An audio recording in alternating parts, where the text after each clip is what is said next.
Further on in Chapter 2, we talk about financial institutions and direct and indirect lending, as I said before.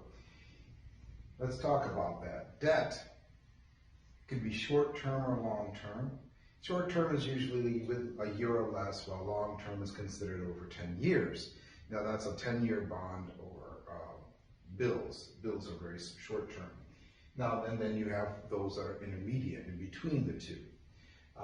Stock or equity, on the other hand, pays dividends, as I said before, and there's a form of ownership, which is different than a bond. In a bond or in the debt market, you are a lender. Savers are lenders, and borrowers are spenders. Now, we also talk about the primary and the secondary markets. Now, the primary market is when the stock is initially issued and bought, or the bond is initially issued and invested into. Savers buy the bond, as I said before, and borrowers are issuing the bond. In the primary, it's when the new security sale is sold to the initial buyers. But those initial buyers can go into the secondary market and resell those bonds or stocks to other buyers or investors or other savers. The exchanges are called, we call exchanges, those are centrally located. You get the New York Stock Exchange, for instance, as an exchange. Then we have the Financial Times, that's an indice. And each country has their own stock exchange, and we'll talk about world stock market in a minute. OTC, or over-the-counter, is where we have investors at different locations. So money market is one of these markets. We'll keep talking about market. And then the other market is the capital market, as I mentioned. Stock market is, and then equities market is part of that capital market. Capital being the value of the invested capital in the business, or the physical capital in the business. In the foreign exchange markets or the foreign markets, we also have foreign bonds, euro bonds, those type of bonds, as other types of forms of debt, as I mentioned over here, for other types of debt. Or we have a world stock market. The world stock market is really a big term for just the market that in other countries. Sensei is one market. France has a market. Each country has its own market, and for their own listed country-specific or country-listed stocks. Now, what I'd like to talk a little bit about, the reason why the foreign or world stock market has exploded in the recent years, since pretty much 2001, mostly in the last 20 plus years, why foreign stock market has exploded in investment, and how investment in the U.S. has dwindled a little bit. And the decline in the U.S. capital markets is because there's new technology that's available in foreign exchange markets, or in foreign stock markets. U.S. regulations, specifically since 2001 and the Great Recession, have caused more and more regulations that have been input because of our institutions have increased security, which makes it a little more difficult to invest in the United States and to be successful at it and be very, very profitable. So the rate of return is a little bit lower, whereas in foreign world markets, other markets, they may be a little higher. So money is tighter in the U.S., for tighter in air quotes. Also, the number of lawsuits, the propensity for lawsuits in the United States. The United States tends to be more litigious, which is the adjective for making lawsuits more, especially from consumer groups, against businesses. And those foreign businesses trying to invest are open to that same liability in a way, or they are into that exposure. And that exposes their investment.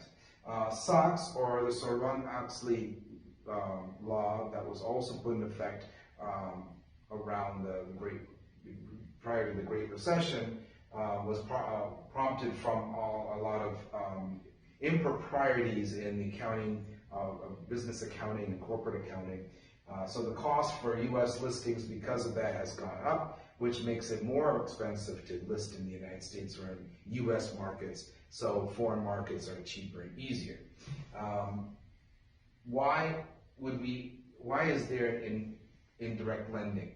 I talked about direct and indirect lending. What is the indirect lending really? What's the appeal of indirect versus direct lending? Well, with indirect lending, there's fewer transaction costs. Fewer transaction costs make the investment itself, domestically speaking, cheaper. There's also higher liquidity. The intermediary, the financial intermediary, and when we're talking about indirect lending, we have a financial intermediary. So savers put their money into the financial intermediary, or FI, and then the FI will lend money out to the borrower.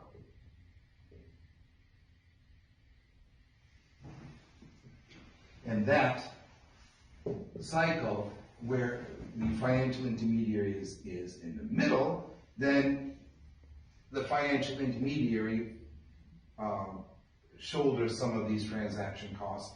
The liquidity is that the financial intermediary transferred some of the risk to the FI, and because you transfer some of the risk to the FI is also sharing some of that risk. So there's some risk sharing. There's relative security because the FI is holding some of that risk in addition to the saver. So because it mitigates some of that risk, it dilutes some of that risk amongst all the other borrowers that are going on. One borrower that goes bad does not spoil the entire bunch.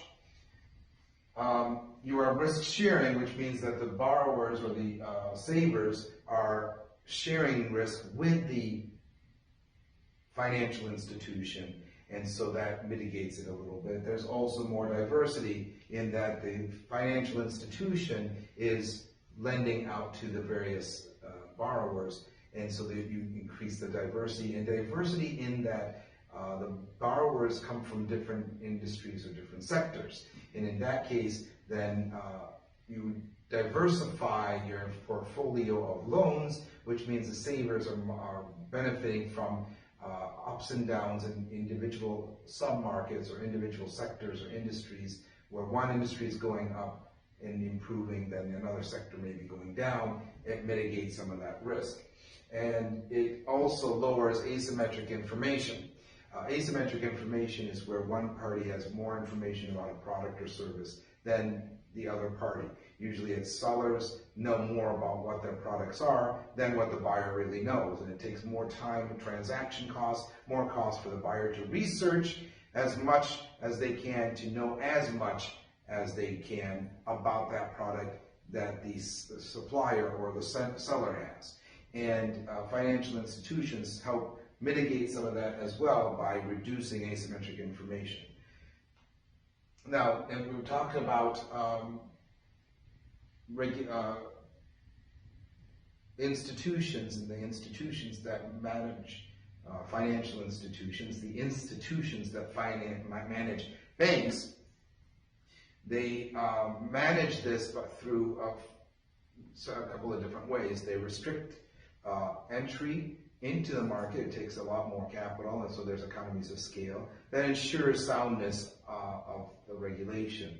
Also, it ensures that there's disclosure, that disclosures are made in a timely fashion to the savers and the borrowers. The restrictions on assets and activities that are the regulator is putting on the financial institution to ensure that there is maintaining liquidity. Many banks have what's called deposit insurance. The Federal Deposit Insurance Corporation, or FDIC, is a private company that is sponsored by the federal government and Federal Reserve to ensure that liquidity is maintained in the case that the bank goes under or goes bankrupt. It closes its doors, there's a run on the bank, the FDIC steps in and pays the depositors the amount of money that is on deposit. Which also there's a limit on competition, and there's a restriction on the interest rates. So these are some information that I thought was interesting from Chapter 2 that might be helpful for you. See you next time.